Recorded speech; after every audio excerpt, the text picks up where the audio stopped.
Kabar mengejutkan datang dari sosok artis cantik yang kini telah memutuskan menepi dari panggung hiburan tanah air, Laudya Chintya Bella. Bukan tanpa alasan. Sebuah gosip mengejutkan mendadak menerpa sosok mantan kekasih Raffi Ahmad tersebut soal kehidupan pribadinya. Ia sudah bukan rahasia lagi, mantan istri pengusaha asal Malaysia. Kabar tersebut belum lama ini diungkap oleh sahabat terdekatnya, Shireen Sungkar.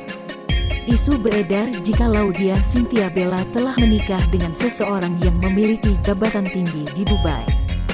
Namun setelah dilakukan penelusuran, rupanya dalam video tersebut Laudya Chintya Bella tidak sedang mendekati Pangeran Dubai.